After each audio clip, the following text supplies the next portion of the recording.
Yun, magandang araw po sa inyong lahat, Luzon, Visayas, Mindanao, pati na rin po sa mga kababayan nating mga OFW. Welcome po sa panibagong reaction video dito sa Makapili TV.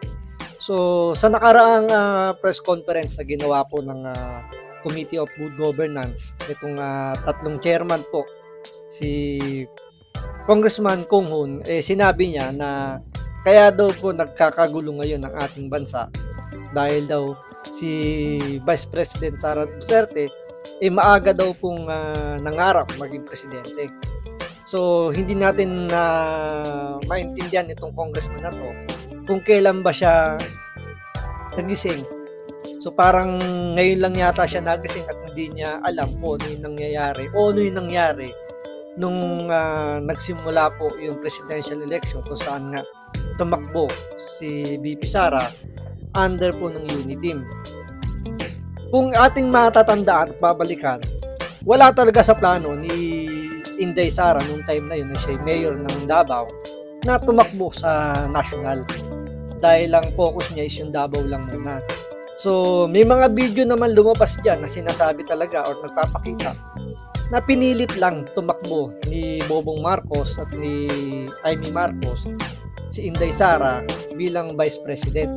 So, nung una hindi pabor si Pangulong Duterte dahil sa palagay niya mas qualified na tumakbong presidente si Inday Sara kaysa kay Bobong Marcos. Yun nga lang dahil sa pangako na ipagpapatuloy ni Bobong Marcos yung mga nasimulan ni Pangulong Duterte, nabudol nila si VP Sara ngayon na kitang-kita naman natin na talagang walang natupad dun sa napagkasunduan o ipinangako sa kanya. So lahat ng proyekto na sana sisimulan sa administrasyon ni Pangulong Bobong Marcos, lahat nawala. Including yung isa sa pinakamalaking project sana sa Mindanao, yung train system doon. So, tinanggal na po yun sa mga dapat babudgetan.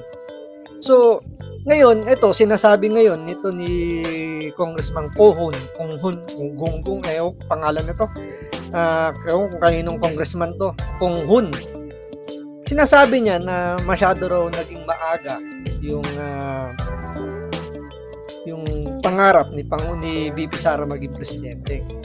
So, hindi yata niya naiintindihan yung kanyang sinasabi dahil ang alam ko, sabi rin nga ni Senator Bato de la Rosa, yung poon niya, yung maagang nangarap. Kasi bago pa nung 26 after maupo na ni Pangulong Bobong Marcos sa pagiging presidente, umingay na yung People's Initiative kung saan nagpakalat sila ng mga pirma at plano nilang baguhin yung ating saligang batas. At ang mangyayari is mapupunta tayo sa parliamentary at ang ilalagay nilang Prime Minister ay si Romualdez, na ngayon si Speaker Martin Romualdez. Yun yung plano nila. Hanggang sa nabuko nga yan, di ba, na nabalita naman talaga yan, na talagang may mga umamin na akala nila yung mga pinipirmahan nila is para sa ayuda. Na ginagamit ngayon yung ayuda na yan, yung AKAP, TUPAD, AIX, na legal na pang-vote buying.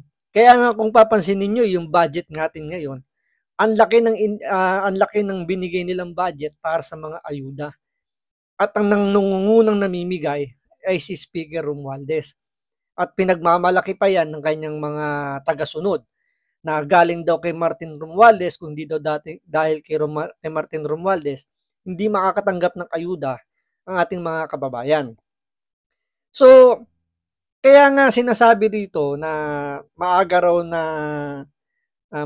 nangarap si VP Sara. So, tinabla yun ni Senator Bato de la Rosa. Kasi ang sinasabi ni Senator Bato de la Rosa, ang maagang nangarap ay si Martin Romualdez. Kasi nga, yun nga, sa People's Initiative. Tapos ngayon, pinipilit nila ngayon na mapa-impeach si VP Sara dahil kapag natanggal ang Vice President, pwedeng yung Senate President or yung Speaker of the House ang umupong Vice President. So sino ngayon yung nangangarap na maupo sa mas mamataas na posisyon? hindi po si VP Sara.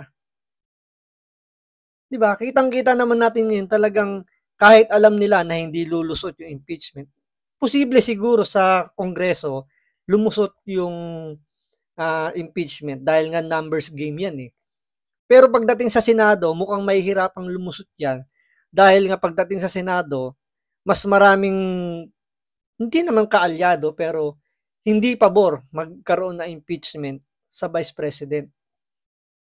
Eto, panoorin po natin itong naging statement ni Representative Konghun Gonggong, hindi ko lang kung anong pronunciation nito, pero kung kanino man itong congressman, ito po yung ibinoto ninyo at halatang-halatang sumisip-sip talaga ng todo at mukhang wala po siya sa wisyo nang binitawan niya itong statement na to. So ito, panoorin po natin, pero syempre, bago ang lahat, kung hindi ka pa nakasubscribe sa Makapili TV, baka naman pwedeng pakipindot po muna yung subscribe button at the same time, palike na rin po ng video, wala naman pong bayad dyan, kaya pindot na. So ito, panoorin po natin itong statement ni Representative Konghun na sinasabi niyang maaga raw nangarap itong si VP Sara.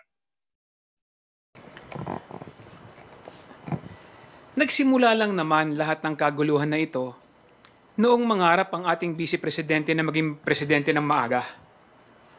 Nung mangarap ang former president na paupuin yung kanyang anak na maging presidente kaagad. Doon naman nagsimula lahat ng ito. Nakita naman natin ng ating presidente, si Presidente BBM, napakamahinahon na leader, napakamahinahon na tao dahil yan yung kanyang personalidad. Hindi pumapatol sa kahit anumang usapin na tingin niya makakasakit sa ekonomiya ng ating bansa. Nakita naman natin ang pagtatrabaho ng ating presidente kasama ng ating speaker. Wala silang ibang gustong mangyari kundi umangat ang kabuhayan ng ating mamamayan. Kung wala lang sanang maagang nangarap, wala lang sanang maagang nag-ambisyon na maging presidente, tahimik naman ang lahat. No? So, yung mga nangyayaring usapin na ito ngayon, alam naman natin pare-parehas kung ano yung pinagmulan. No? So yun, base sa kanya, maaga daw nangarap si VP Sara. Maagang nangarap maging presidente. So hindi natin alam kung saan to nanggagaling or kung kailan pa siya nagising. O parang hindi yata niya alam na hindi si VP Sara ang nangarap na maging presidente or maagang nangarap. Ang unang nangarap talaga dyan, yung poon nyo. Si Martin Romualdez. Kaya nga isiningit niya yung People's Initiative eh. Diba gusto niyang palitan yung saligang batas dahil nga gusto niya maging Prime Minister. Nagkabukingan lang yan kasi inilabas nga ni Pangulong Duterte yung plano nitong House of Representatives. Kaya nga umabot hanggang Senado hanggang sa nagkabukuhan na, hanggang sa napunta na lang yan sa sa provision na lang kung saan bubuksan yung ekonomiya natin sa foreign. So tatanggalin na yung 60-40. Yan yung diyan napunta dahil nga nabuko yung plano nila. Ngayon, sinasabi naman nito ni tong congressman na to na napakahinahon daw ni Pangulong Bobong Marcos. Hindi siya mahinahon. Talagang mahinang, kumbaga sabi nga ni Pangulong Duterte, weak leader yan. Wala talagang alam at sabi nga ni VP Sara, hindi nga marunong magpresidente yan. Kaya hindi yan nagsasalita dahil wala siyang alam. Nag-aantay lang siya ng mga sasabihin ng mga nakapaligid sa kanya. Kaya nga nagiging bulong-bulungan nga dyan, parang parang lumalabas para siyang yung nangyari kay Cory Aquino. Puppet lang yang si Bobong Marcos.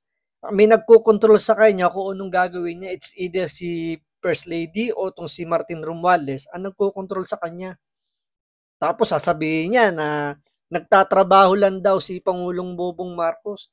Kaya pala, first day pa lang ng pag-upo niya bilang presidente, yun, nagtrabaho na kagad, nanood ng F1 racing. Ganyan magtrabaho si Pangulong Bobong Marcos. Para daw sa ikauunlad ng ating bayan, ng ating mga kababayang mahihirap. Kaya pala uunlad dahil binubusog po ng ayuda pamimigay ng ayuda ang ating mga kababayan dahil gusto nilang manatili sila sa pwesto nila. Or kung hindi man, is may transfer man lang yung iiwanang pwesto ni Pangulong Bobong Marcos sa kanyang pinsan. Kaya nga pansin ninyo, tuwing mamimigay ng ayuda, ito talaga nas personal experience. Nung ako tumanggap ng AIX, kinuha ko yung AIX dahil pera ko rin naman yan, nagbabayad ako ng tax. Nung kinuha ko yan, natatawa ako dun sa aking congressman. Pasalamat na lang ako at hindi siya kasali sa committee na yan. Lagi niyang ibinibida yung pangalan ni Martin Romualdez at kung di daw dahil kay Martin Romualdez, hindi raw makisasakatuparan yung pagbibigay ng ayudang tulong daw para sa mga mahihirap. Pero ang lumalabas, kung sisiyasatin mo kung paano nila pinipresenta yung pamimigay ng ayuda, is parang vote buying na ang nangyayari. Legal nga lang. Dahil pinadaan sa True DSWD, pero lagi ang bukang bibig nila is galing daw kay Speaker Romualdez. Dahil daw sa tulong ni Speaker Romualdez, kung mahina-hina ang pangunawa ng taong tatanggap ng ayuda, talagang iisipin mo, buti naman at binigyan kami ng tulong ng aming mahal na Speaker, Martin Romualdez. Kaya pag ito tumakbo bilang presidente, malamang tatatak sa utak ng mga kababayan natin ang pangalan ni Martin Romualdez dahil ito'y namimigay ng ayuda. So ngayon, sino po ang nagmamadali na maupo sa mas mataas na pwesto? Si Martin Romualdez o si BP Sara? So kung kanino man pong congressman itong taong to, itong congressman na to, sabay mag-isip-isip kayo kung pananatilihin nyo o ilalagay nyo ulit sa kanyang pwesto itong congressman na to. Sabagay, kayo naman na makikisama dyan. Bahala po kayo. So maraming salamat sa panonood. Ingat po kayo lagi. God bless.